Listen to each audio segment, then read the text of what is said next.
Muted by host. Oh, okay, so they muted it. Nope. You're back. I'm just trying to get things set up and running here. People are just starting to join in. This is Chris.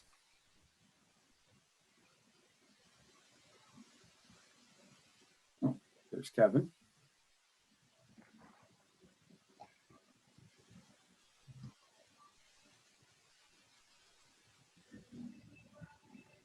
You hear me okay? Yep, you're loud and clear.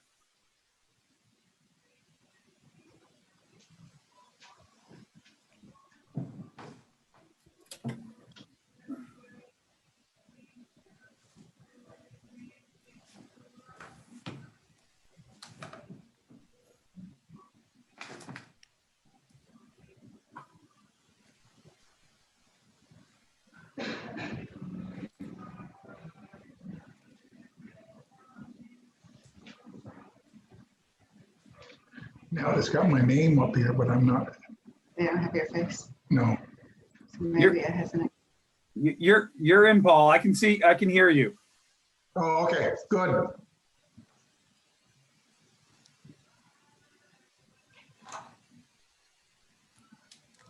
Yeah, we're just waiting for other people. People are just starting to join now. Yeah, call us at 27 quarter after something like that. We usually all end up. Okay? So I'm just gonna mute everyone who's online at this point in time as people join. Once we get started, we'll kick back into live.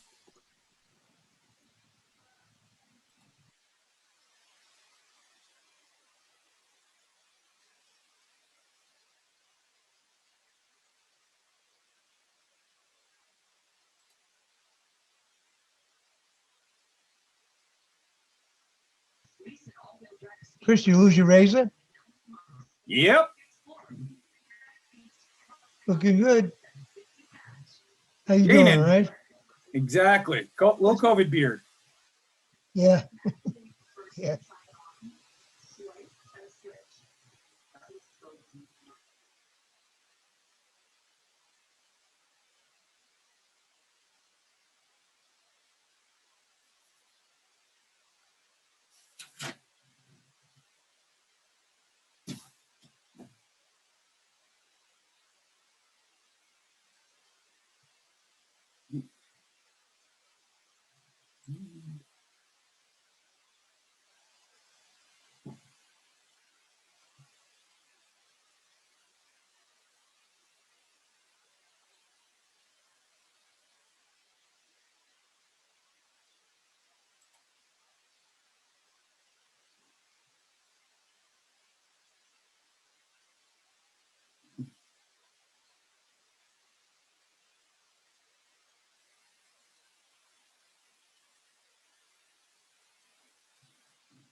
Yeah.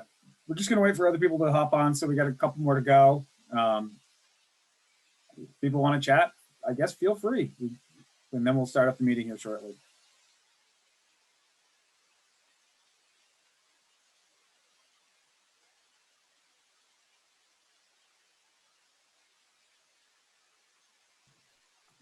Hi, folks. I'm Kevin. For folks I don't know, I know Carol. There's Ted coming in.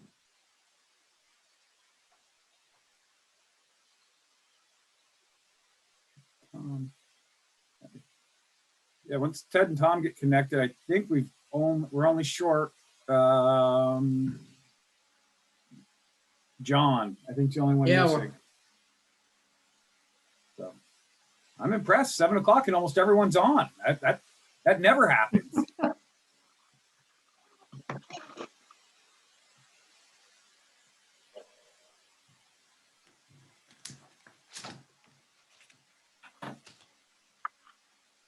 Yeah, we'll give John a couple minutes here to get connected, and if he's not on in a few minutes, we'll just get rolling.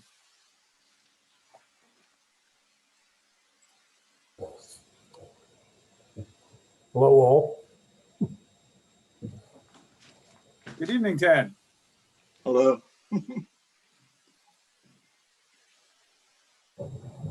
Successfully on this time. Nice. Hey, Ted. Hello, Kevin.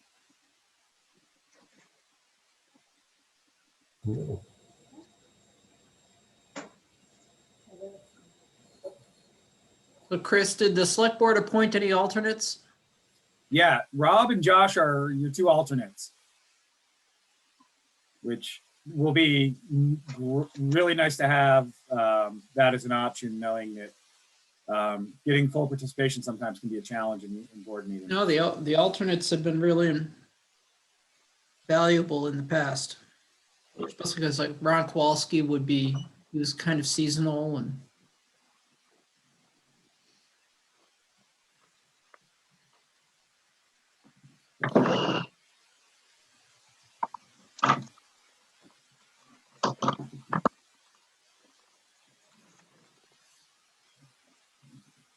And John is trying to join. I got to just add him here, and we will have everyone in a moment. Nice.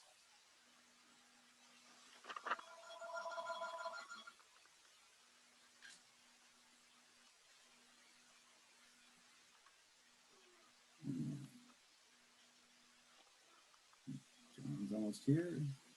Oh, there's John. Nice. hey, John. Hi, everybody.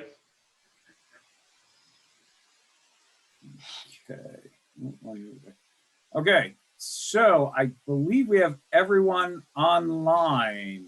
Yeah, it's the whole crowd. So I'm going to start facilitating this meeting. This is your inaugural Bristol Development Review Board meeting, 7:03. I'll take minutes this evening to keep track of things and post those later. I think the first piece really is probably could start with some introductions. I will, since it's not in order, in the same order on everyone's screen, I'll just call out your name. If you just give me literally a 30-second blurb about yourself, that would be great. Let's start with my upper left, Kevin Brown. Hi, I'm Kevin. I've been I was on the ZBA since about, I think,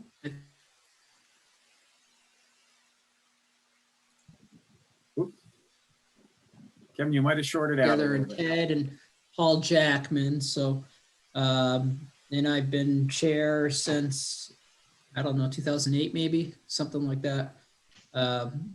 Ever since Steve Heffernan was sent to Afghanistan the first time. So right around the Lathrop gravel pit days. So I live in Bristol up in Hardscrabble and I practice law. I'm an attorney with Lang Roxbury and Wool. I do a lot of municipal law and land use law, among other things. So I've got some background in this area as well. Awesome. Next up's Carol. Carol Klaus. I'm a retired librarian and I've been on the board a year or two less than Kevin. So what did you figure, Kevin, 2008? Yeah, that's about right, I guess. Yep. Yeah. And, So- and I think Paul predates us all. Yep, he does. And yeah, I was there for the gravel pit, so whatever years that was. And years is the appropriate noun, plural. Yeah. Uh, And I live on the north end of town on Meehan Road. Perfect. Next. Next up's Tom Wells. I live downtown, right in the Dunshee block. Carol and I are residents of Bristol for about 25 years. I served on the planning board for 8 years, I think the last 3.5 as chair, and have a big interest in the downtown. Perfect. Next up, I've got Ted. So I live on Church Street. I've been in the same house for since 1979.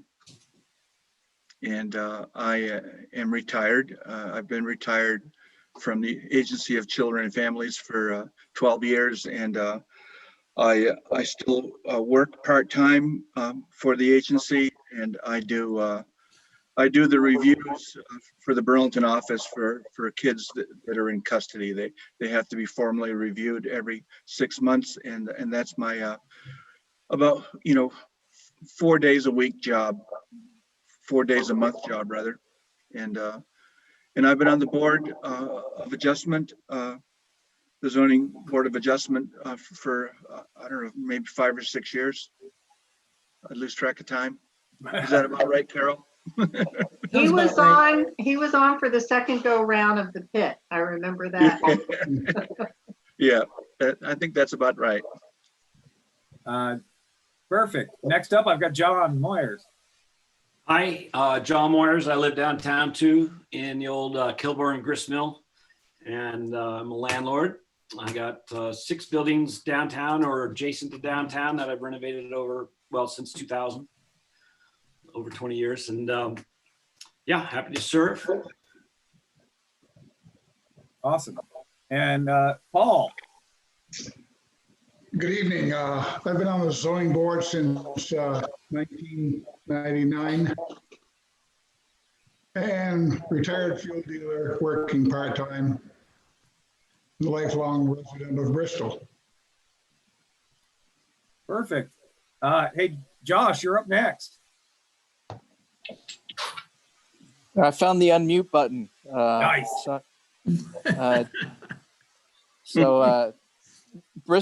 Bristol resident, Josh. I used to be Moncton until I left for college. Came back about 3 years ago. I've been living here and up on Meehan Road. I'm an architect by trade over at French Freeman in Burlington, and looking forward to being involved. Awesome. And last but not least, Rob.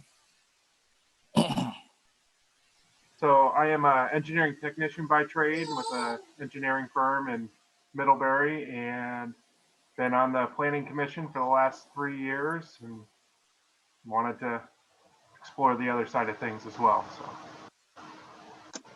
Nice. And the other person we have on board is Jim. Hi, Jim. Thanks for joining us, and we'll get to visitor business in just a minute, okay? Pull up. I apologize. And actually, this is, if you want, Jim, if you want to offer any input, or are you just here to observe and see how we operate? Just here to observe, that's it. Sounds great. Thanks for taking time out. Okay, do a good job. So on to the next line of business.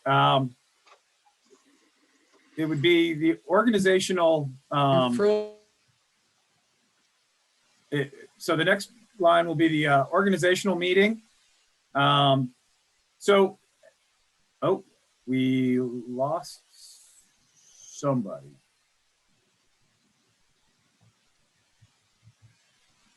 Did I? Back. Okay. I lost you momentarily. Everybody was frozen. Okay. Now we're losing Ted. Ted's going to the icebox. No, don't blame him sometimes. No, Ted's taking a quiche out of the oven.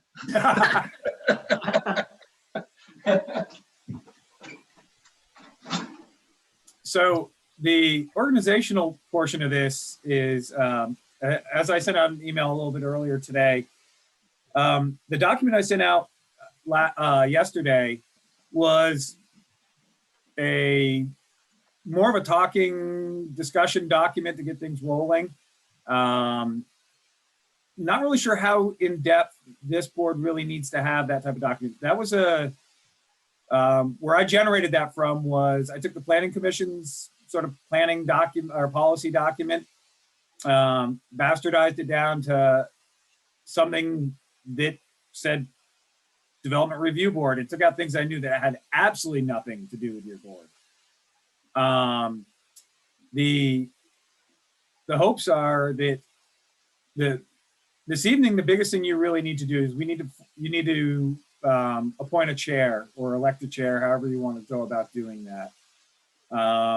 And from that point, have a discussion on some of the points of the processes that will be used. A lot of the document I sent out, again, the planning commission is more of it's just that they're a planning board. They weren't hearing a lot of hearings. They had some, but the primary goal, their primary charge is updating the town plan and the zoning bylaws and the now subdivision regulations. So that document was really geared more towards that type of a meeting. Your charge, for the most part, is going to be hearings on subdivisions, plan unit developments, conditional uses. Those are the three biggies that come before you, but there's also boundary line adjustments. You also are the ones that would be if somebody disputed my decision. Oh, by the way, I'm Chris. Anyone who doesn't know me, I'm the zoning administrator in Bristol. I forgot about my intro. But if there's a dispute with any of my rulings or decisions, the appeals process is to you folks first.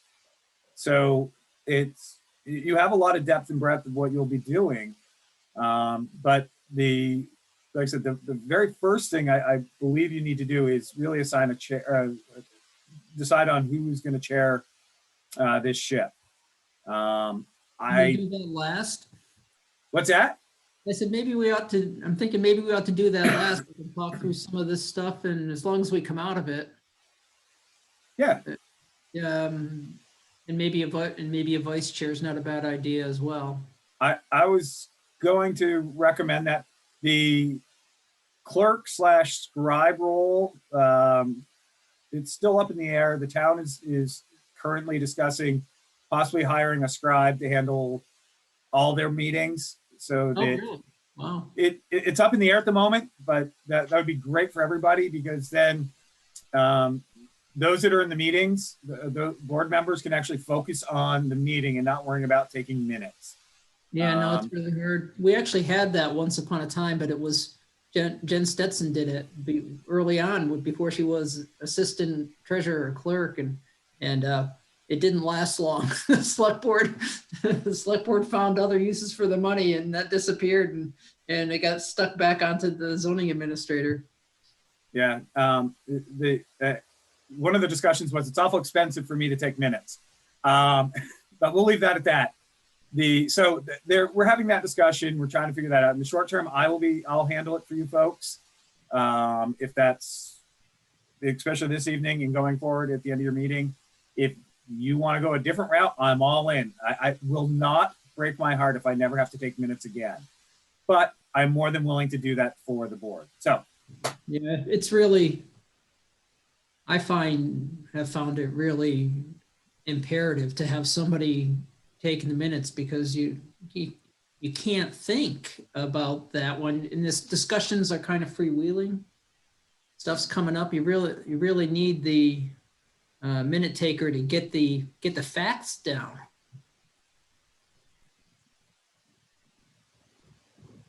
Kevin, let me ask a question. Tom Wells, in the past, when you're serving in the quasi-judicial function, actually determining an application or a variance or something, somebody has to prepare a resolution. So has that been prepared by a clerical Me. person as well? Me. You've done it, okay. If you're willing to do it, that's great, but that's Well, another thing that would be very handy to be yeah. assisted on. Well, that's, when Paul, I guess, has the longest history, it sometimes decisions in the past weren't prepared at all. And then, because I remember a debate in one of my first meetings between Ted Lillis and somebody else about what somebody said at the meeting they were going to do with respect to the second story. And I said, well, isn't there anything wrong? No, we just all talked about it. Yeah, that's not, as you know, that's not a good best practice. No, it was not. So You at least clearly have to have resolutions. yeah, I don't know how the PC worked, but with the ZBA, I wrote all the decisions. Well, especially since under the DRB process, there'll probably be more decisions to make. Well, there will. If you're willing to do it, that's fine, but if not, then Well, I would say it's the select board really has to help out. it's who's ever lucky enough. Doing that. I think it's who's ever lucky enough to be chair. Then I think you've cornered the job. No, well, no, yeah, I actually do want to make clear that just the fact that I've been doing it for a long time for the ZBA, if somebody else wants to be chair, fine. I'm happy to have someone else do it. I'm happy to do it if folks want to do it, but it's not my birthright. It's not my legacy. It's just that I've been doing it for 13 years. It's kind of like I told Chris, it's like the Roach Motel. I got in and I couldn't leave. So if somebody else feels like, hey, I'd really like to do that. I've got experience, that'd be great. And I would applaud. So as you look through the documents, so the first piece was really the assignment of tasks and roles. I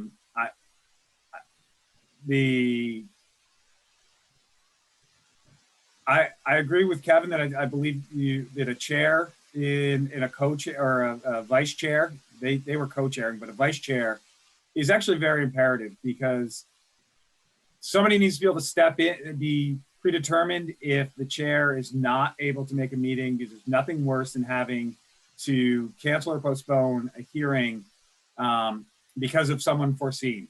And any of you who've been too involved in hearings, you know that you go, you're all set to go, and all of a sudden it's like, we're not doing it.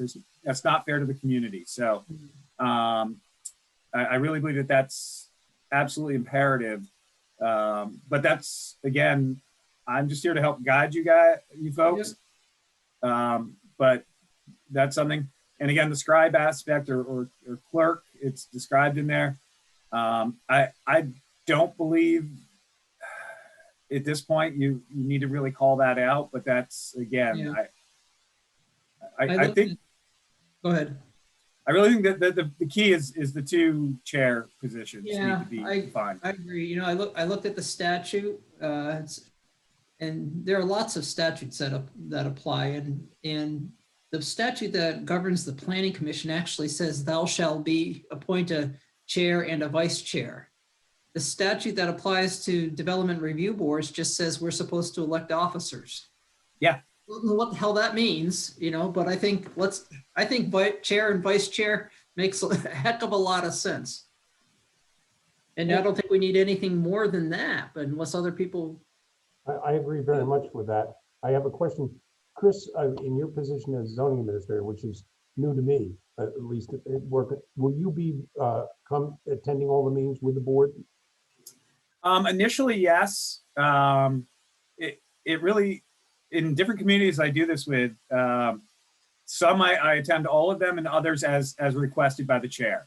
The main reason why I usually go to hearings is I'm usually the front line between the applicant while they're trying to put together a subdivision. I've worked with them. Now if there's questions on the zoning regs themselves, I can offer my expertise or understanding of why I directed the applicant in the direction I did. So, In the cases that we'll have that are an appeal of a decision that Chris has made, he has to be there, and he presents his decision, basically. He's almost like the prosecutor. But Chris and I were talking earlier today. I think there's only been 2 or 3 of those in my time on the board. And so it's actually pretty darn rare. I would just, from my own experience, I would say that obviously when there's an appeal of a decision of the zoning administrator, you have to be present. But I think it's helpful if the select board sees fit to make it part of your job to come to the meetings. I mean, that's my observation. You know, historically, it's been essential because, you know, we're a small town, and we've kept it relatively informal, and we've not wanted people to have to hire professionals, hire lawyers, and so many times the applicant is really, you know, it's deer in the headlights, you know, and they're presenting the application, but they're really relying on the zoning administrator to help fill in the blanks for them. They just don't know what to say. They just don't have command of the bylaws. And so it's been absolutely essential. And I don't know, Carol, you probably remember, Paul, some of those applications we got that were like on a napkin, which is not good. but you know, the zoning administrator has worked a lot before the hearing to get the application ready for the board. And it's really important to have the ZA there to help explain. Well, I'm glad to hear if Chris is going to be attending. I think that's the right decision. And honestly, subdivision applications, which are a new thing for the board, they should at least be a little more sophisticated and the product of, you know, engineering as opposed to just on a napkin. but for sure. The challenge, or the most important thing, is to make sure that the application is complete enough before it comes to us. We had sometimes before Chris where it came in and it just really wasn't ready. The person didn't know the most basic information, and that's bad because we have to adjourn to another time. But Chris is kind of like the gatekeeper. It doesn't get to us until it's in shape enough, and the ZAs have always been pretty flexible on that. We haven't required engineered plans. We've been softer than the bylaws require, which I think is appropriate. yeah, the new subdivision regs and PUDs do require some engineering. Those are plats. You can't, no sketches on a napkin for subdivisions. No, but for things like conditional uses, it really depends on the complexity, and that falls back if the hand-drawn map or somebody took an overlay map and penciled in what they want to do. If that's adequate and it feels like you have enough working knowledge, you have the latitude for that. As long as it's not. Right. So it's worked out well in the past. Do we still have? I haven't thoroughly gone through all the bylaws yet. Do we still have the safety valve waiver provision for setbacks in the former village district? I don't. What do you mean by that, Kevin? Well, in the previous iterations of the bylaws, there was a provision for properties in the village, what used to be the village, because they're almost all non-conforming, because they're too small, where you could put accessory buildings and such, you could not be freed from the setback requirements if there were other similar encroachments into the setback in the area. And that came up a lot. And a lot of times I can specifically remember people not being understanding ahead of time. They have to give us evidence about, you know, whose garage near them is right next to the property line. And, you know, so we weren't making it up at the hearing. I don't know if that's still in there. I imagine it probably is. Well, yeah, they actually formalized it. It's anywhere in the town. We formalized a waiver process. So an applicant can actually ask for a waiver against dimensional standards only, which would be setbacks, height, lot coverage, anything in the dimensional standards. But you couldn't ask for a waiver for use. So Chris, for waivers for dimensional things and variances for use in more serious matters. Right, and variances are tough because Impossible. at one of the ZA planning forums I went to, one gentleman summed up variances the best. They're like unicorns. Everyone's talked about them, but no one's ever seen one. Yeah, there's not a single Vermont Supreme Court case that affirms a grant of a variance. They're all reversals because the standard comes from state statute. Our bylaws follow the state statute. And one of the elements, you have to hit all the elements, is that there's no other reasonable use of the property without it. And the owner didn't create the problem themselves by what they wanted to do. So it's virtually impossible. And so you really need a waiver provision. So I'm glad we got that. Chris, can you make administrative waivers on certain things if you don't have that power in the bylaws? Okay. Nope, nor do I want it. Yeah, it's authorized by statute if it's put in the bylaws, but. Yeah, no, and we talked about that, and the first time we talked about it, Eric was Foreman was the ZA, and he felt the same way I do, that anytime there's going to be a deviation from the bylaws, it really should come to a board for their approval. It can get dicey quick, and puts myself in the closest that I have that I can do is if there's a minor adjustment to a site plan, I can approve that, or if there's a boundary line adjustment that's not going to create a new lot, I can approve those if I'm comfortable. An adjustment, yeah. If I'm comfortable, if I feel the boundary line adjustment, it's not going to create a new lot, but I'm not comfortable making that decision, I have the authority to punt it to you folks. Punt it, yep, okay. So, yeah, I appreciate what Chris was attempting to do by getting this document out. I will offer, I think, one overview for folks, and I'm not being critical of Chris.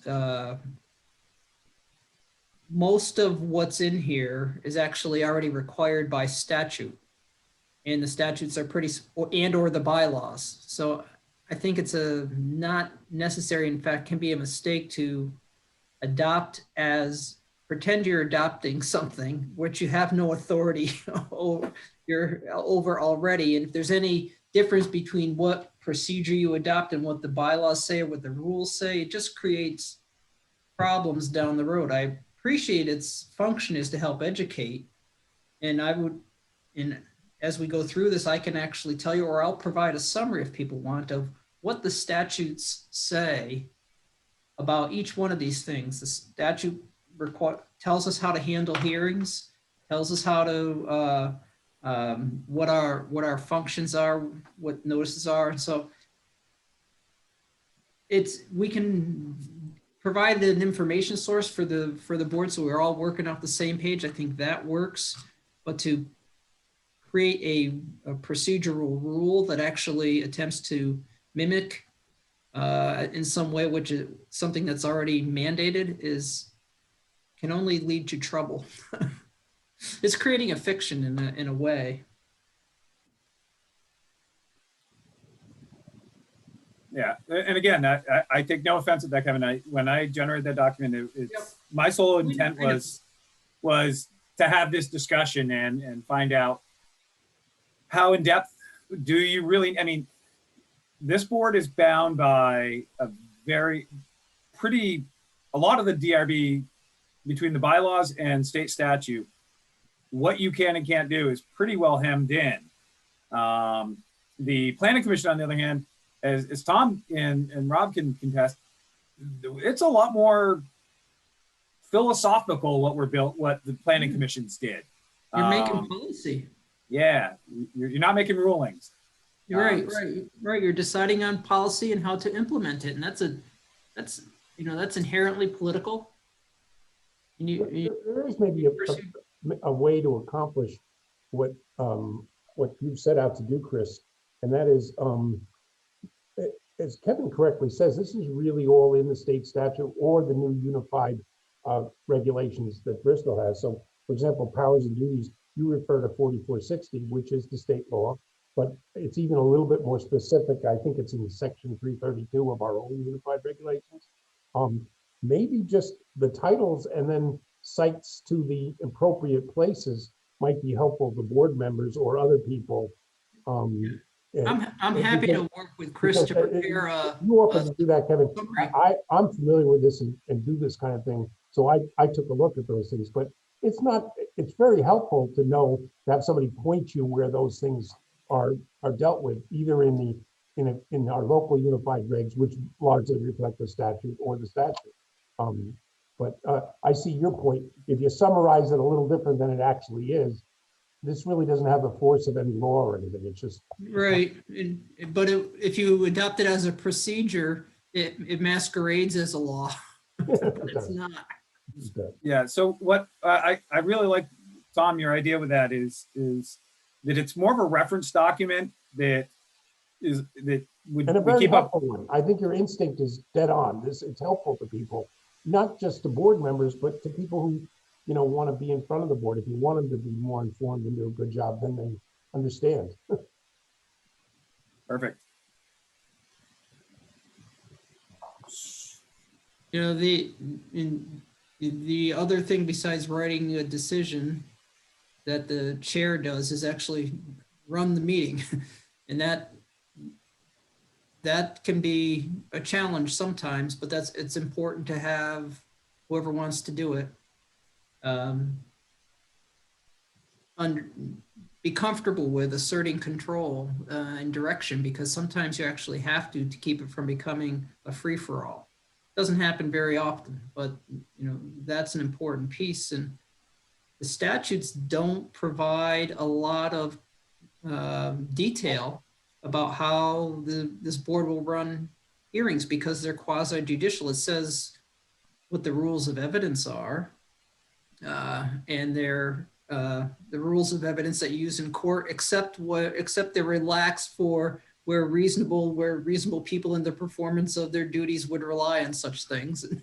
So it's the rules of evidence with a big safety valve, and you can exclude irrelevant and immaterial evidence. And the chair pretty much does that. So, and we've been pretty soft on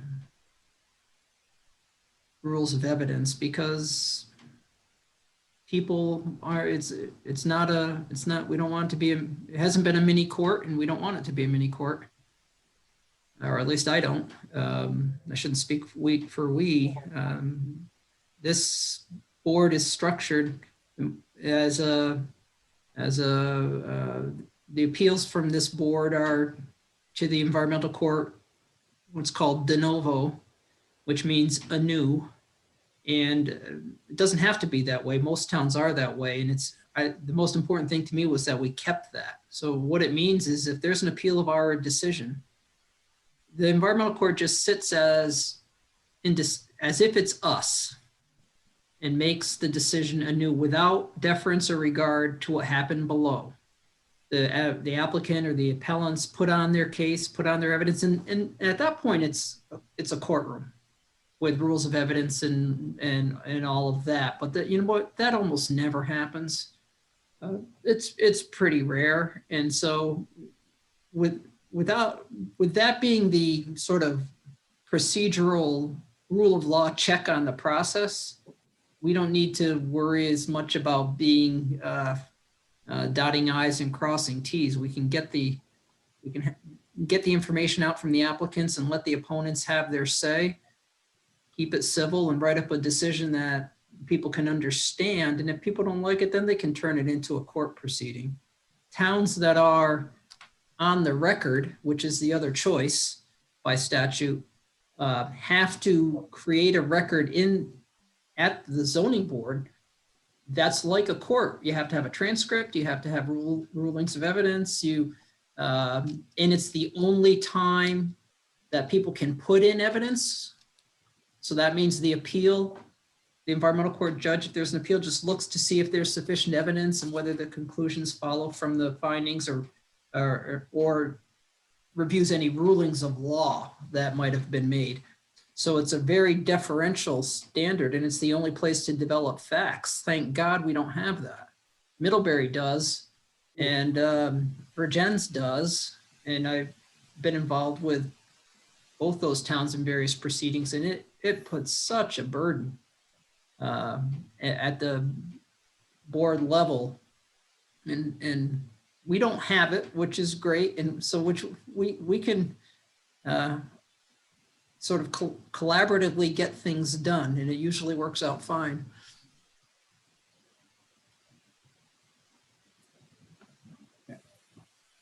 So what I was trying to locate, and I can't put my hands on it, when I was in Starksville the other day, Starksville has a document that goes through the steps of a hearing.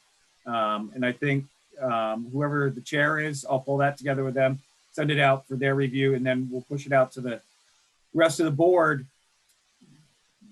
And then you all can discuss if you need to more. But I think that that's very imperative so that your hearings are consistent, so that every applicant goes through the same process. There's steps in it maybe that are a 5-second discussion, and there's sometimes that same step for another applicant, maybe a 5-hour discussion. God, I hope not, but there is the chance it could be 5 hours. So I will pull that together. I was trying to locate it here as we were chatting, and I can't put my hands on it, unfortunately. Yeah, it's something we could certainly talk about. And in my past experience, if the application materials themselves are pretty organized in terms of making them present what it is they want to do and why they want to do it, that goes a long way towards helping the applicant know what they need to present to the board. As obviously with your assistance, Chris, when somebody comes in and doesn't know how to fill it out. And that's one of the things I've been working on from the front end of before the hearings, is just that coming up with a workflow or a flow chart, and then a checklist for the applicant, so that they know they have to have, if it's a subdivision, they have to have a plat, they have to have a summary, they have to, whatever the requirements are for the process they want to go through, so that they aren't going in totally blind, wasting their time and yours, because as Kevin said earlier, if the application isn't complete, you're gonna have to postpone the hearing or whatever until adjourn it to a date certain. Yeah, and that's a waste of everyone's time. I would rather see a candidate come in or an applicant come in, even if the application is only 95% done and you all can condition the last couple things. That's a beautiful day. But if it's glaringly bad, you all can, as you know, you can't do it. My goal is to have it on the front end, so when applicants arrive in front of you, if they're willing to do the work, we'll be well prepared. Yep. It's real. That's the way to go. You're the check on the system for.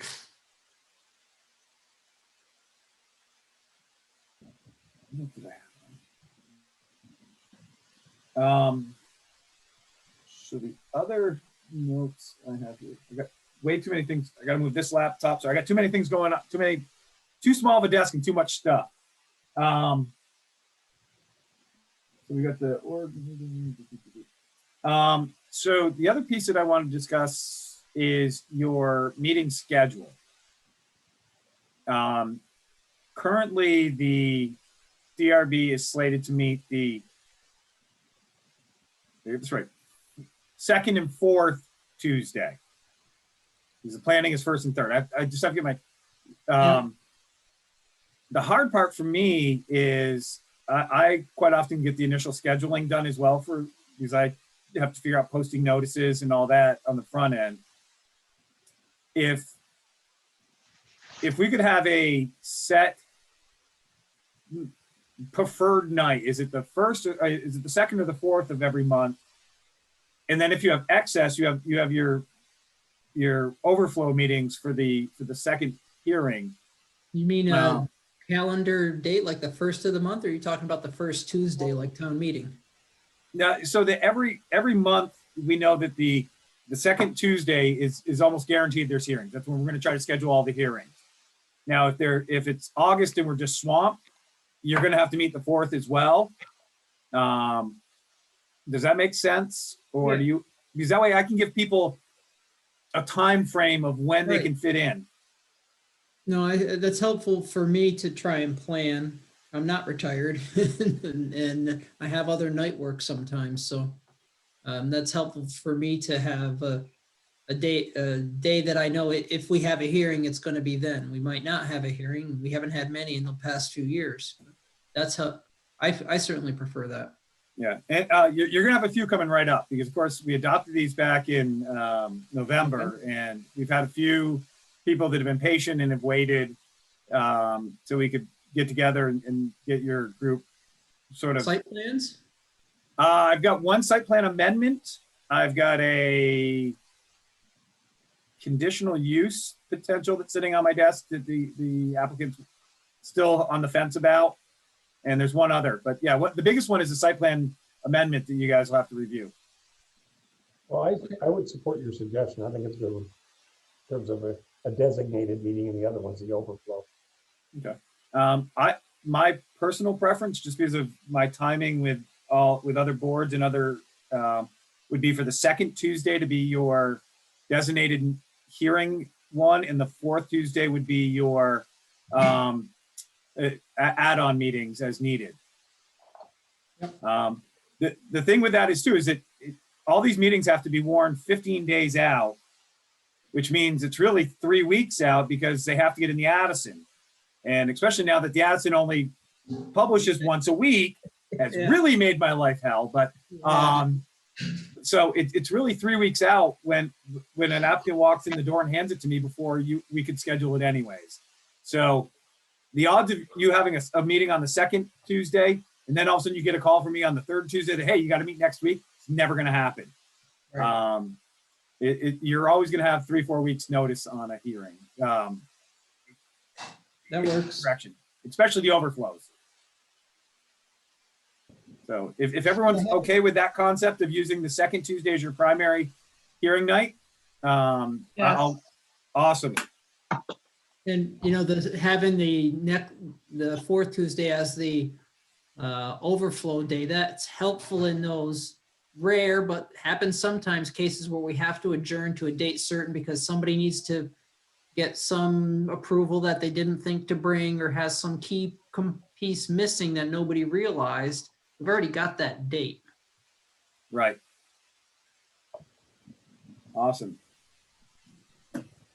So those are really the big pieces that I had as far as this first meeting from my standpoint. You have the town's conflict of interest policy in the package. Yeah, so that is something that everyone should review and be very aware of. That's that's select board documentation, and Valerie wanted to make sure that got out to everyone. Yeah, that's important. Our board members asked to sign it because we should. I believe so. I will confirm that with Valerie tomorrow, and if so, I will set up a method of either getting it so you guys can sign it and email it back to me, or I'll have a copy at the office. That's the best way to say that if anybody ever later says they weren't familiar with it, that they are because they signed it. So it's the right thing to do. I prefer to have a signature on it that everyone says, yes, I've read it. Doesn't mean you agree with it. All it says that you read it and you understand what the rules are. Yep. So I will confirm that. I'll confirm that with Valerie and get back to you guys tomorrow. Okay. Take that back. I'm not in Bristol tomorrow. It'll be Thursday. I can get back to you all. Sounds good.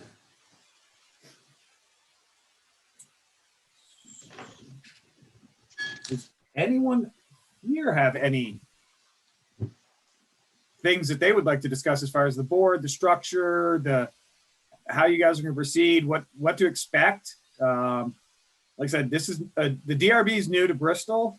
It's not new to me. I've been zoning administrator in a bunch of towns for the last few years. So if you have questions on like how things can work. Oh, I do have one question that we should address too, because I just saw Josh and Rob sitting here. How would, in the past, have you utilized alternates, Kevin? Because you guys had alternates on the ZBA, right?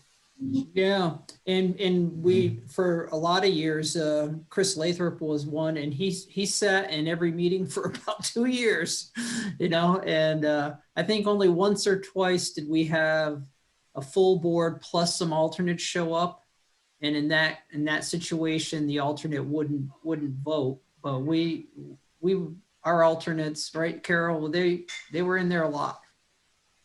Yeah, and when I stepped down and Chris stepped on, then he quit. So I don't know. Yeah. So I think what Eric did, Chris, was if we were going to be short of a full board, he would reach out to the alternates, but he would, if and maybe not always, if he was sure we were going to have 6 or something like that, maybe as a courtesy he did. But if he knew we had a full board coming, he didn't bother the alternates. They're always welcome, but he wouldn't. I don't think he reached out for them to say, "Hey, babe, please show up just in case."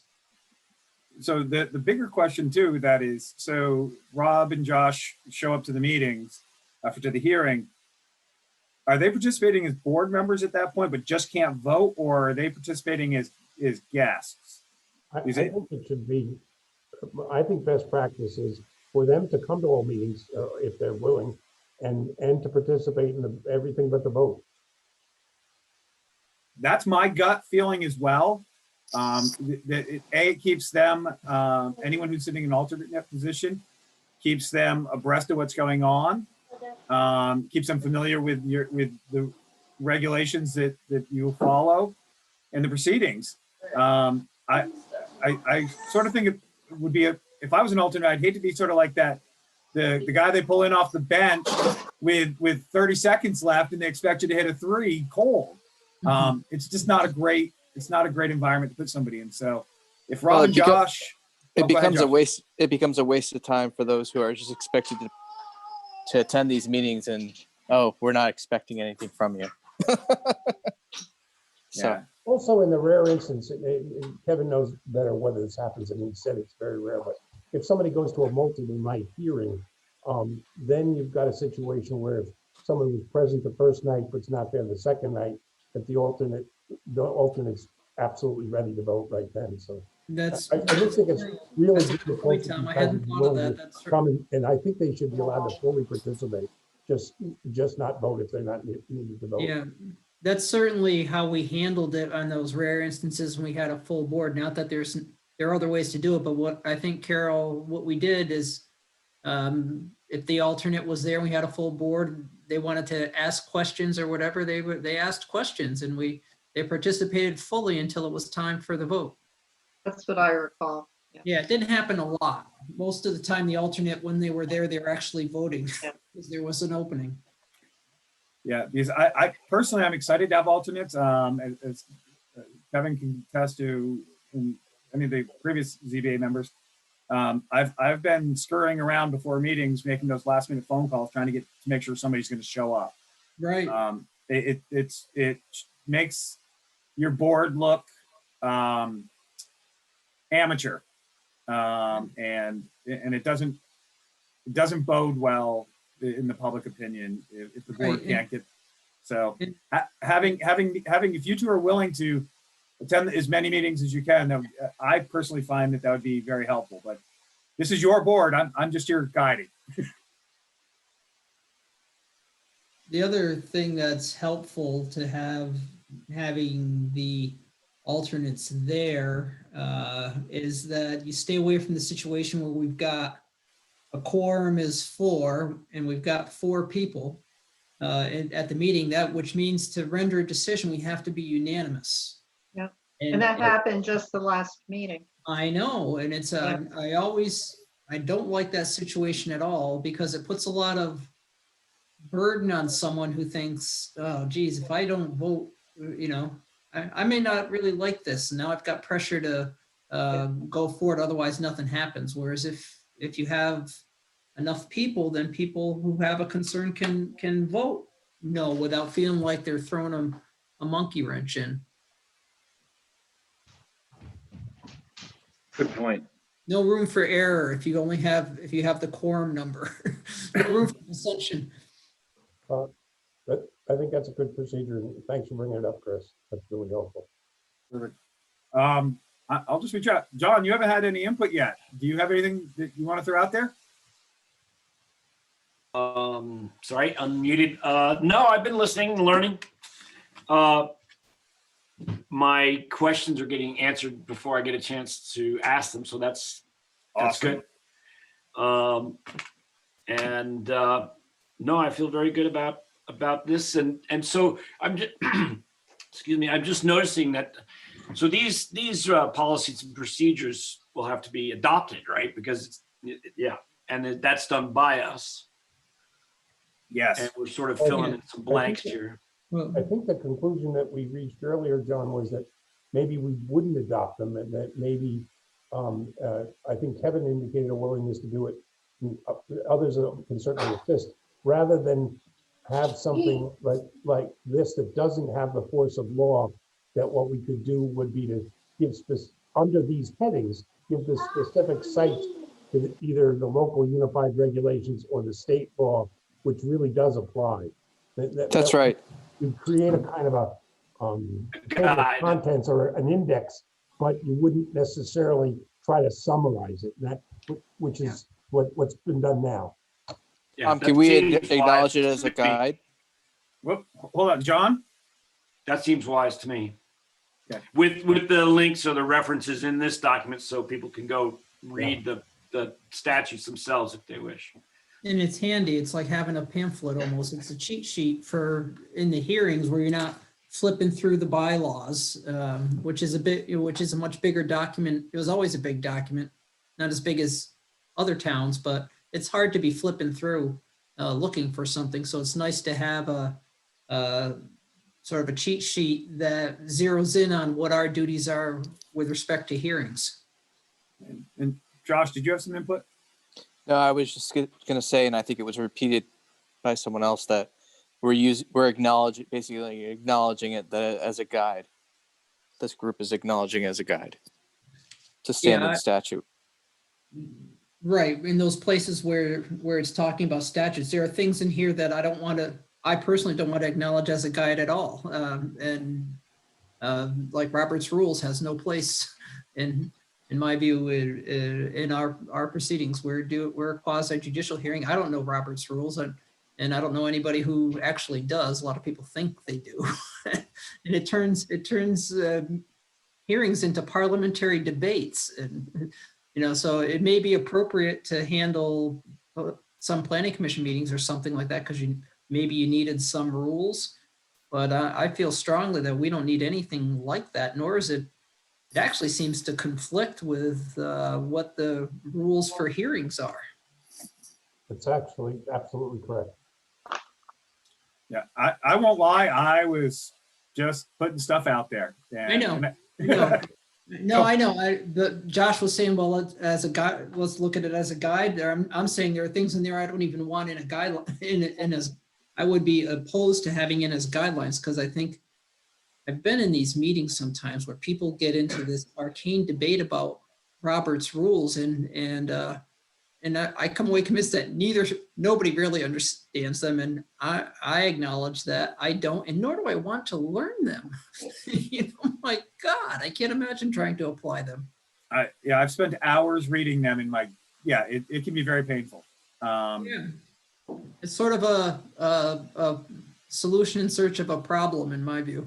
So are people good with other people's opinions on having that removed from that document altogether? You guys all good there? I have a question about the DRB may serve, the chair, whoever we select, can serve up to 3 consecutive one-year terms. Is that what we want to go with? Because it certainly isn't what we have been doing. I actually had, again, that's what the planning commission runs on. And their theory on that was just every 3 years, a new face in front of it. They are running more on a policy creation. They've run into a problem though. At the end of 3 years, if nobody puts their hand up, as Tom can contest, if nobody else puts their hand up, who the heck's going to be chair? You really have to, a chair really has to want to do it personally. And I could see eliminating that. The only reference maybe is that a chair is decided every year. If you wanted to just have that kind of verbiage in your document, that would be just so there's some acknowledgement that it occurs annually. And that would be the extent of the chairs, the officers or whatever appointment stuff. That is okay with you folks. Yeah, I think that makes good sense, Chris. I think it's, you may rue the day that you adopted some rule in the abstract that at the outset sounded really good and easy to administer. Now it ties your hands down the road. And if we just had renewed appointments, that's fine. I'm not generally in favor of creating procedural requirements just for the sake of procedural requirements unless they really serve a purpose. Well, in support of your position there, Kevin, too, the other thing, to change these rules or guidelines, you need a supermajority. I mean, the way it's written right now, you need 2/3 vote. So you're kind of locking them in too. So this is creating a problem where you don't actually have a concern yet. Right. Yeah, and to be honest with you, if 6 months in or 2 years down the road, it feels that this board feels that they need to create more definitive structure or guidelines or policies, that's something you could do in the future. But I'm totally good with creating a statute type and bylaw reference document that outlines your authority, power, requirements, whatever you want to call it, and that the procedural piece, you really just follow. I mean, there are some pretty basic practices as far as how to run a hearing, as far as admitting evidence and that kind of stuff. Could I suggest maybe Kevin has indicated a willingness to do this, and you have as well, and I'm sure others would assist. Let's take a look at that. I think everybody's going to find that they like that. That's going to get it done, and then that eliminates the worrying about wordsmithing our way through guidelines that are not really the impact of law. I love it. Yeah, no, I'm happy to work with Chris to to clean it up and we'll send it around again, and at our next meeting, whenever that is, we can adopt it as guidelines or whatever. We can decide on if we want on chair and vice chair tonight and sort of reconvene. Everybody gets an updated copy that will be subject to further discussion, but then whenever we meet next, we can adopt it or change it or however. No reference to Robert's rules, but just to get us along in this, I'll make that a motion that we do that. Well, we still do motions. Yeah. I'll make a motion, and then maybe we can, as a group, decide whether or not we want to do that. Second that. You can call the vote, Chris, if it. Yeah, hang on. So Tom, your motion is to create to have you and Kevin spend some time coming up with a document that is more of a guide to the existing statute and the existing ordinance and less independent verbiage. And then for us to review that. Perfect. And John, you seconded that, correct? Right. Okay. Okay. Any discussion? Perfect. I just had one question, and it's not maybe relevant to the vote, so I could wait, but so we can't operate till we have this adopted? Or we can operate, Yeah, we can go forward. You can go forward. You have statutory authority to move forward. All right, Sure. good. That, to me, would seem important since you have some things pending. Yeah. Yeah. So any other questions? Any other comments? If not, That was a good question. what's that? I said that was a good question. Absolutely was. All those in favor say aye, or raise your hand actually for, if you could. All those opposed? Is Paul raising his hand? Oh, Yeah. Paul, are you good with that? I am good with that. Perfect. Motion passed. Great. So I think the last bit of business you all have really is now picking your chair and vice chair, unless anyone else has other discussion that they feel that is good for the board. I'll make the motion on that. I was delighted to hear that Kevin has a willingness to continue doing this. So I would like to nominate him as chair. I second that. No one should be shy. Saying, no, I'd really like to do that. Come on, Ted, I know you've been lusting for the gavel all Kevin, I have been singing your praises for longer than you can probably imagine. Thank you, Ted. You do a marvelous job, and Well, very strong supporter of you. I'm happy to, well, maybe happy is the wrong word. I'm willing to do it and get us off the ground at some point. It's important, I think, to have others trained up and to be able to handle it as well. And particularly in writing the decisions, I try to make them clear and detailed, but not so detailed that the applicant can't figure out what the heck it is. It doesn't have to be comprehensive, but it does need to hit the main points, and most importantly, say what the conditions are and what the rules are clearly. And so a simple letter isn't enough, but it doesn't have to be a 10-pager either. Nope. So any additional discussion on this motion for Kevin become chair of the Development Review Board? Perfect. Hearing no other discussion, all those in favor, raise your hand. And Paul, speak. Yeah, and Paul, are you in favor? Yes, I am. Where are you, Paul? Absolutely. Perfect. So the next thing we need is somebody to either raise their hand or be nominated for vice chair. If anyone feels that they would love to step up to that, please don't all raise your hand at once.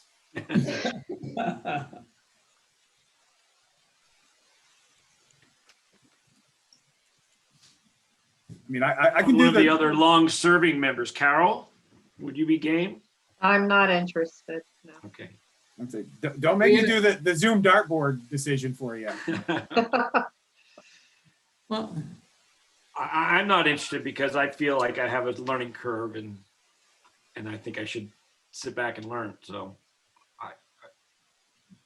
Tom, could you do it for at least the first year and until some of the? I'll be happy to do it because I know you're not going to need a vice chair much. Like you, I've been municipal and elections for too, but unlike you, I'm now retired, so I don't particularly need to do this. But I'll be happy to do it as a matter of service right now. But I would encourage someone else to run next year, because I don't aspire to be chair. Perfect. But I'll be happy to be vice chair right now. We'll have John trained up by then. Okay. Perfect. So does somebody want to make a motion on that? I'll make a motion. Appoint Tom Wells as vice chair. I'll second it. Carol second. Any more discussion? Okay. All those in favor, raise your hand. Paul, you good with that? I'm good with that. Perfect. Motion passes. So Kevin and Tom, thank you for stepping up. I now officially have no role in this meeting. but the Thank you for getting us this far. Yeah, so do we want to, within, it won't take us that long, Chris, a couple of weeks to, I think 2 weeks for us to, between the two of us, our schedules to get a working draft out to folks. Yeah. And what's your hypothetical or targeted first meeting date? the second Tuesday of March. You guys will be having a hearing. Okay, so that's about a month away. So if we can, That's the 9th. Let me I have to just pull my calendar. I believe it is. Yeah. Yes, it'll be March 9th. You will have a hearing. The applicant wanted to do it sooner, but again, because of notifications, they're like, oh, can we be on in 2 weeks? I'm like, no, you can't, because of Yeah. we're legally bound to 15-day notifications and all that good stuff. So That's not town meeting informational night, is it? the town meeting's No. already come and gone by Going to then. be done, yes, Yeah. never mind. First Tuesday. yeah, that's first week. Good call though, John, because that could have been a mess. Cool. So why don't we plan on that, Kevin? Is that you and I will Yeah, get out? so, between the two of us, Chris, if we can commit to, getting it out to the board, hopefully like a week before or whatever, we can deal with it at the start of the meeting. And if people could, if they had particular concerns, if you and I shot for like 2 weeks, Chris, if people had, proposals or amendments or concerns, we could work that into the draft Absolutely. and then be pretty much good to go with an adoption even as a guideline. I like the guideline approach because it gives us rules, but sometimes rules can get in your way in small town boards. 100% agree. On that, so just as a reminder for anyone who hasn't sat on a board, email communication, reply all is not a preferred communication method. Once it's replied all, that is public record and I have to track it and keep that. So as we send these out for drafts and for input, responding back to either Kevin or myself directly or to other board members, ask their opinion. One-on-one discussions are okay, but group emailing really should be limited, if not eliminated, if possible. Any discussions we have as a group, that you have as a group, should occur in a meeting format. So Chris, we're going to, obviously, I think, I'll clarify that, so this meeting is going to be a Zoom meeting, right? Yeah, it's going to have to be, because as of right now, the select board really is not, they're not happy with me, because I did have a handful of in-person meetings that I did. They were actually hybrid meetings. Yeah. And I've been told that that's not acceptable at this point in time. So maybe we should take a few minutes right now to brainstorm about if people have had particular experiences in Zoom world that worked or would be avoided. I find them challenging, to say the least, when you have multiple people and choppy connections. And for instance, like, how are we going to handle documents, Chris? People need to get the documents. Everybody needs to be looking at the same thing. And they need to somehow be labeled with ABC or stickers or something. Otherwise, you spend so much time saying, no, this one, and holding it up to the camera. It's awful. Yeah, it's been, the other boards that I work with, it's been a challenge. One thing that can happen, not in the first meeting or two, just because of weather, but I know like Moncton, their DRB opted then they started holding their meetings out at their fire station because they were able to open the overhead doors, be 10 feet apart, and it was a safe environment. And because you have less than 10 people, it meets state guidelines, but with applicants and guests. So it's sort of a creative way to do it. I don't say, I would never want to meet just on the bandstand kind of concept, because these are hearings. But I happen to have access to the fire department, so we could do something like that. Or the rescue squad is another building that is a large open building that can be easily ventilated for safety and all that. So I wonder what, until we can do that, Chris, would it be possible for them to submit everything that they think the board is going to need? Hopefully, certainly their application and any other materials, and then have you upload those, and then you can, obviously we're all familiar with Zoom, you can, present documents. Really, you let them still present it, but you could drive essentially. yeah, And pop up the documents, and then they'd be in front of everybody, which would work unless, say, something new and spontaneous came up, but that shouldn't happen too often. no, and worst case scenarios, even if they still present old, just traditional paper, I have the ability to scan and convert to PDF. And my goal would be to do just that, Tom, is Yeah. any document or map or whatever that's going to be utilized in that hearing, I need a digital copy so that we can do a screen share. So when Ted has a question on the site plan and where the culverts are, we can pull it up and everyone can be talking about the same thing. You all aren't flipping through and scurrying through your piles of papers on your desk. They should all be on the screen for you all to share. In I'm living a good chunk of my life on Zoom nowadays, and people have gotten pretty good about moving through the documents, and the person is still up in the corner and the documents in the middle, and it won't work if we ask applicants to do it because they won't know how to do it. But if you're driving it, and then I think it could work. Yeah, and Moncton's been doing that, and they ran into a couple times where the snafu was the applicant bounces around really fast, and they're like, no, but on that, and it's like, whoa, hold on. The person driving needs to keep up with the documents, and they're fine with it. So sometimes you just got to rein in the applicant if they can get a little excited. John, you had a question? You're on mute. Sorry. Yeah, I wonder if this speaks to the desirability of having clear, short, concise guidelines for applicants, so we can say, here's what we're looking for. Pages should be numbered, for example. I don't know, whatever the 5 rules that help you organize it, and for us then to get through it and everybody be literally on the same page. I know when I've done my own applications over the years, I use the bylaws themselves as a guide. I just start at the top of the section that's applicable, say conditional use or whatever it is. And I just go through and I write my own narrative, and I usually end up with something that I feel is way too long, but at least it addresses everything in order. But I don't know if that's helpful for most applicants, are probably simpler, right?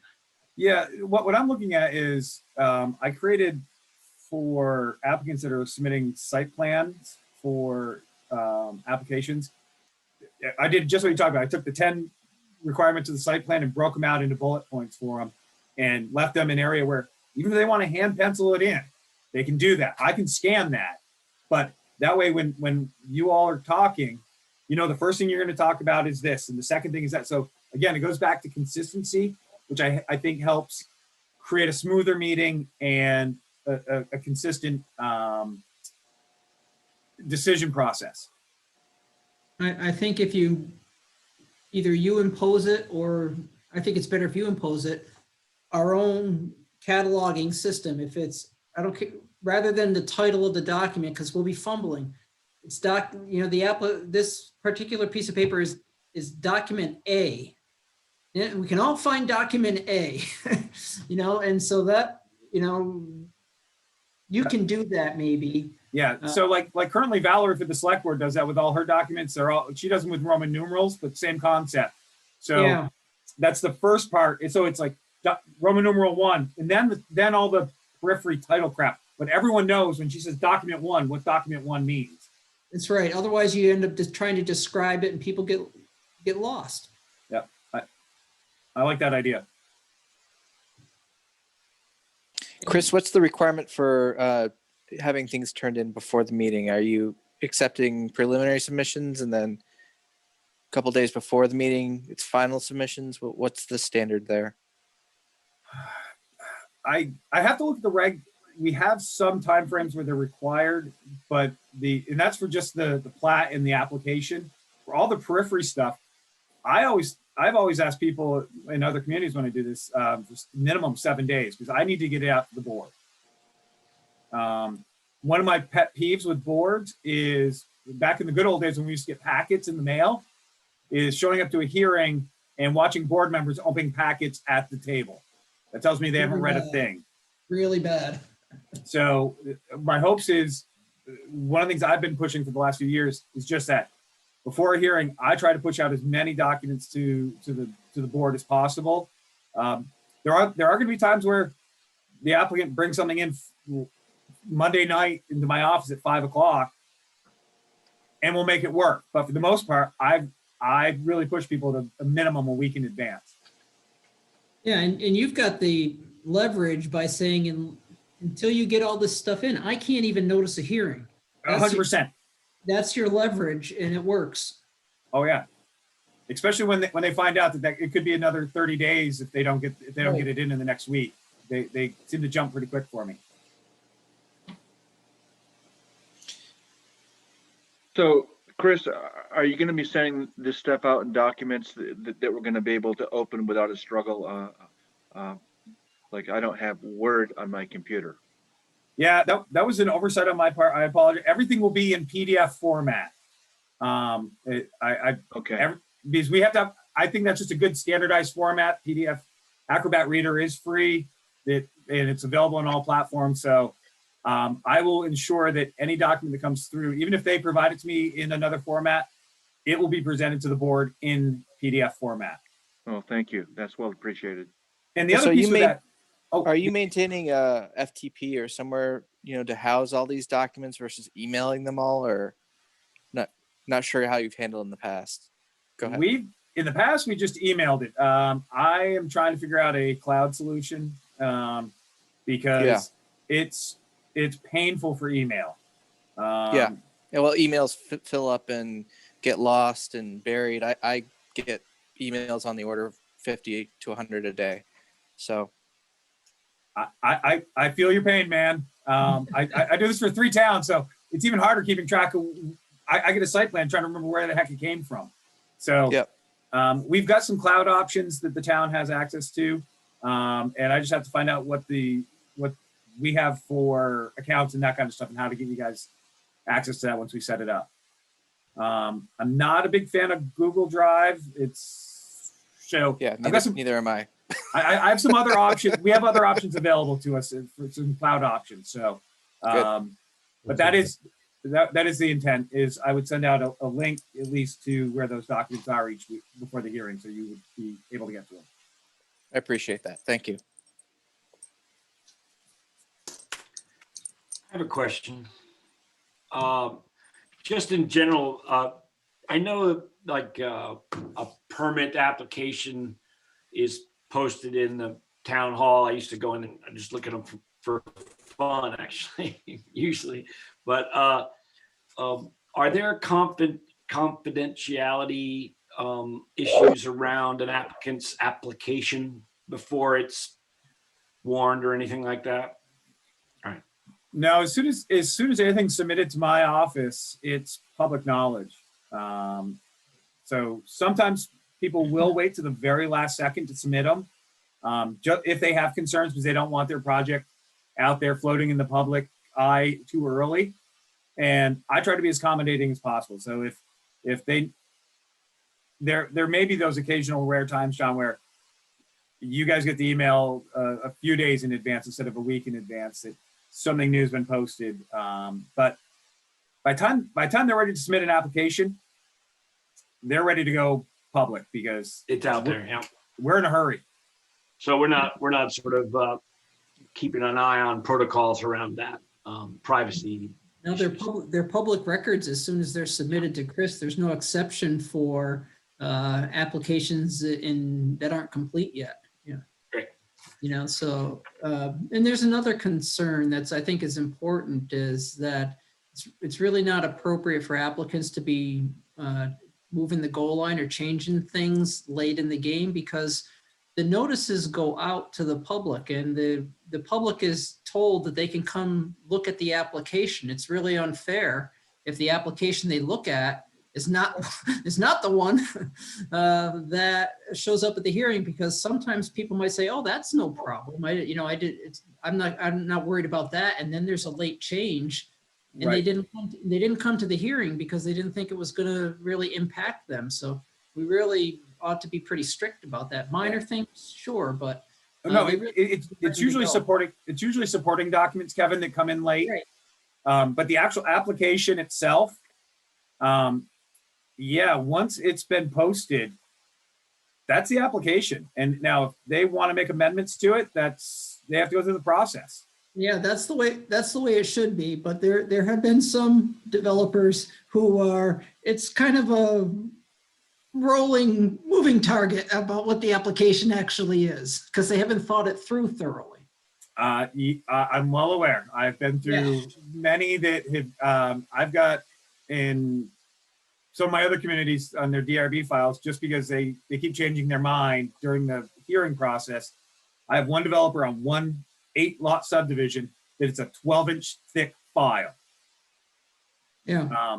And it took a year to get approved because they kept, oh, maybe I want to change this. So the whole process would start over. So I'm really totally fair, but what Kevin said earlier about trying to help an applicant through, I like that idea from the board's perspective. I like it from your perspective, Chris, especially if it's a resident and they don't really know their way through.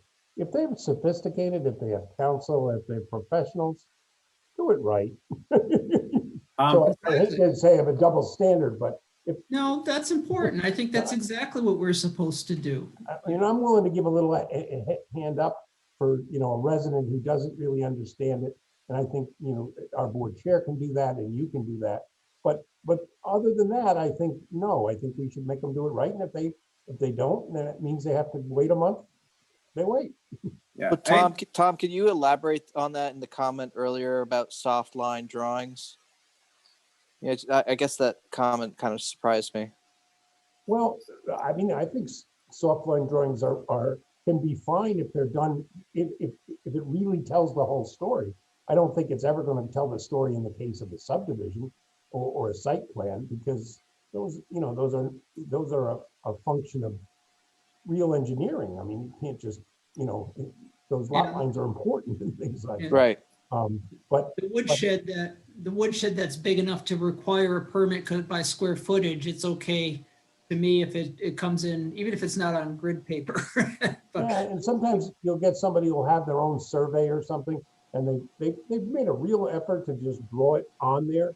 And I hate to take a resident like that where everybody knows and there's nobody objecting, and that person has to then tell them you have to go to an engineer and have that redrawn. That's my sense of it. So it's a question of scale and appropriateness, really. Yeah, and accuracy. I mean, you come to a point where you think this just isn't. I mean, I can't assume accuracy on that. yeah, it depends a lot on what the ask is. If it's the woodshed, we don't require as much as long as we know where it's going to go, but they need to know where their boundary lines are and how far it's going to be from them. And that's more than it would happen, maybe not a fair amount, but it did happen. We'd ask how far is it from your boundary line? And they'd say, well, geez, I don't know. I think it's, and like that's sort of the basic information they gotta have. Yeah. And to your point, Tom, I make that judgment call quite often from a zoning standpoint as well. Soft drawings, again, if it's the woodshed, as I tell people, I need a picture. I need you to draw me something or print out something that shows me your property, your boundaries, how far you are from the boundaries, and give me at least one other major landmark so I can get oriented. Typically, if they want to do an accessory building, I'll pencil your house on it. So I know that it's your northwest corner and here's where the road is. Perfect. I know where you're doing it. Now I can make an accurate judgment because I've got your measurements and that. If we're talking a 6-lot subdivision or an 8-unit PUD, there's not a chance that that's going to be adequate. I mean, in the end, they have to submit a plat anyway. And they have to do wastewater permits. So they've already got engineers doing work for big stuff. And again, if it's an engineer that does it, or a developer who does a lot of these things, I'll use John as an example. John, you do a great job. Your applications are very thorough, but you know the process. Your neighbor may not. And do we need that level of sophistication on all applications? Absolutely not. I'm very comfortable saying you still need all the check boxes, but I don't need this level of detail. I need these things. So Josh, to your point, I agree that we can be, you can be have a little bit of latitude.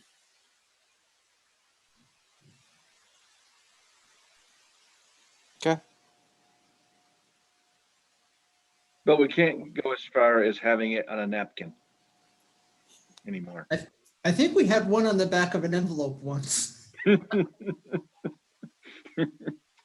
I won't lie. I had a subdivision just a year ago brought to me that was on an 8.5 by 11 piece of paper. It was just a square with another little square cut out of it. And they're like, oh, that's adequate. I'm like, well, maybe for approval, but I still need you to get surveyed. Well, I'm like, I don't want to. That's the law. But but also if it's a subdivision, somewhere along the line, somebody's gonna have to draw deeds. So they're gonna have to do it anyway. So That's why right. don't we want it, Right. So that's how we have it. I don't want to send somebody to a professional who isn't gonna need to if we don't need them to. But if they're gonna go anyway, then let's look at good documents. Yeah. So like an example, I've got a gentleman who is one of the applications you may see is he's thinking about possibly building a garage and trying to run a small repair shop out of it. I don't think he needs a survey for that, but he does need a drawing at a minimum that highlights all the requirements for a conditional use. But I don't think he needs to hire LaRose or Barnard to come out and do architectural grade drawings for that particular application. So it's scope and scale. To your point, Tom, anyone who does a subdivision, state law requires them to do wastewater. They're already got engineers. Right. Yeah. So that, to me, that it becomes academic. We should see the good documents that are going to be prepared.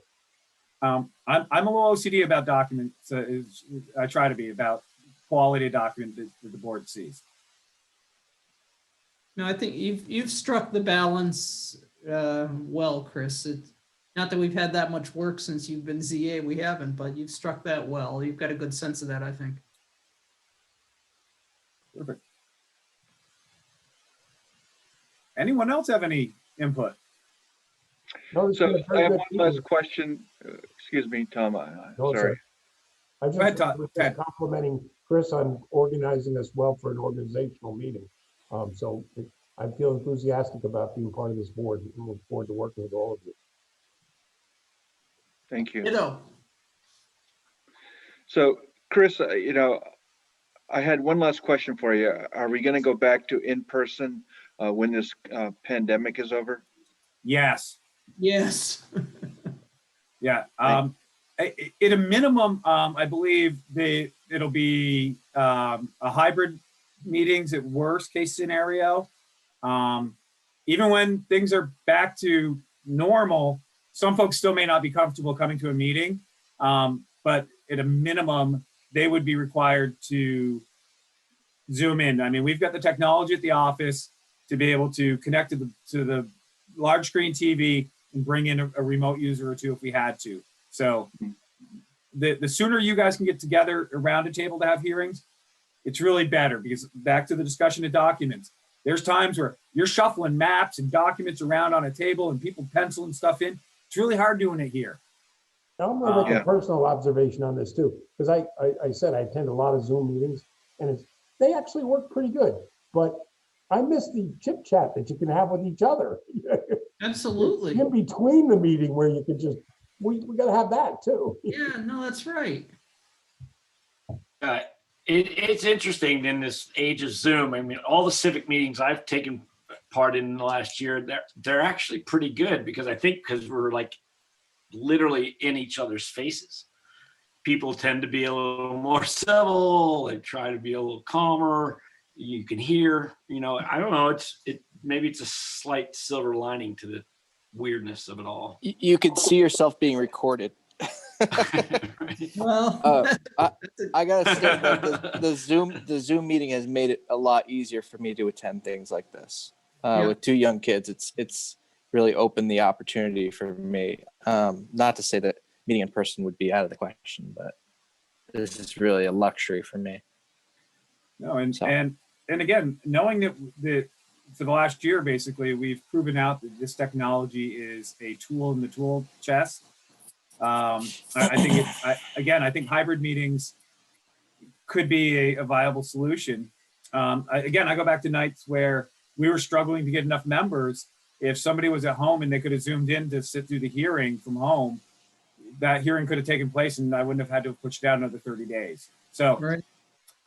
I'm all in for personal meetings. If you haven't noticed yet, I love personal meetings. I think it's a great thing, but I agree that we can embrace this technology and make sure that we provide as much access to the public and as much flexibility for the boards.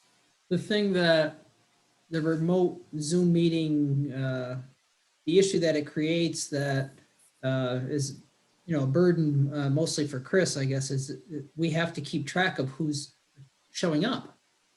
And some people are in and out, and because you have to have participated, you have to be an interested person, but you have to have participated in order to be eligible to appeal. And that can get challenging when people are in and out. We, in a live meeting, we have a sign-in sheet. We have a record of everybody who was in attendance, and that's the universe from which interested persons can come. But it's the one we had about the solar field, Chris. People were in and out. That was I hadn't really thought about that a lot before because it was our first Zoom meeting. But I thought, oh my gosh, here's a potential minefield for us. It is, and the select board has either they've drawn up or they at the beginning of every one of their meetings they have a blurb on Zoom protocol, on remote meeting protocol that I think would be imperative as well. That if it's a remote meeting, that it's at a minimum it's in the agenda. It's sort of like all the legalese and statute verbiage around executive session that's in. You'll notice it's in the bottom of this. It should be there just for that, so that people are aware. Just popping in and out of a Zoom meeting doesn't mean you participated. Well, can you control it, Chris, in that somebody would have to be admitted by you as a gatekeeper, and that way you can put their name down and stuff. Then you don't get people jumping in and jumping out. Yeah, and that's how it's set up right now. So if somebody leaves, I have to let them back in. Evan, what's the law on this? To be an interested party, do you have to attend the entire meeting, or can you? No, you don't even have to attend, but you have to take a position. You can do it by letter, but you have to, right. There's no, you had to be there for the duration requirement, but you had to have spoken your piece. Yeah. Okay. Well, maybe that's the thing in our guidelines, we need to tell people that. And if they leave, we won't worry about it as long as they, participated for a while. Yeah, but an interested person is defined in statute. There are 4 or 5 different ways. Adjoiners are always interested. The applicant's interested, but it can be any 10 people in the town too. Mm-hmm. And then they have to appoint a spokesperson. But then there's this mushy, adjoining landowners, that's okay, they're automatic, but the statute actually says immediate neighborhood or immediate vicinity, something like that. So that can be a little loosey-goosey sometimes. So that's the chair's job, or whoever's running the hearing, to try and ferret that out when they start to talk. They're open meetings, anybody can talk. It's not when it becomes time for public comment or to ask questions. You don't have to be an interested person in order to ask questions or to say this, I think this is a great idea, or I think it's a bad idea. So it's not a filter as far as participation, but it is a threshold requirement in order to undertake an appeal. And it's our job as a board to create that record.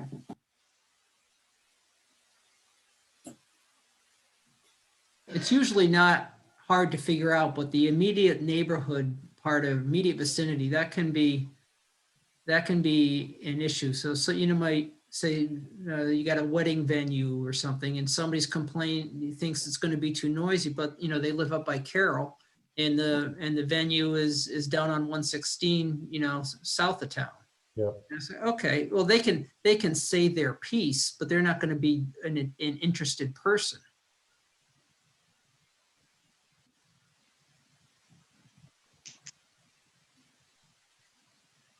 I can put that would be a good thing to remember to put into our cheat sheet about, just so we all, it sounds like it's almost always easy, but it is actually defined. So there is a little bit of judgment call sometime, but it's defined.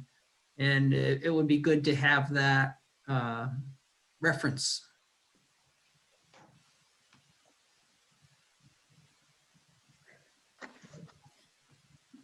Perfect.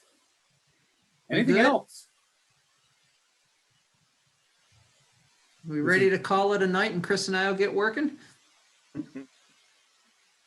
I'm ready to sign off. Yeah. All right. It was great. Thank Do you you. have to have a motion?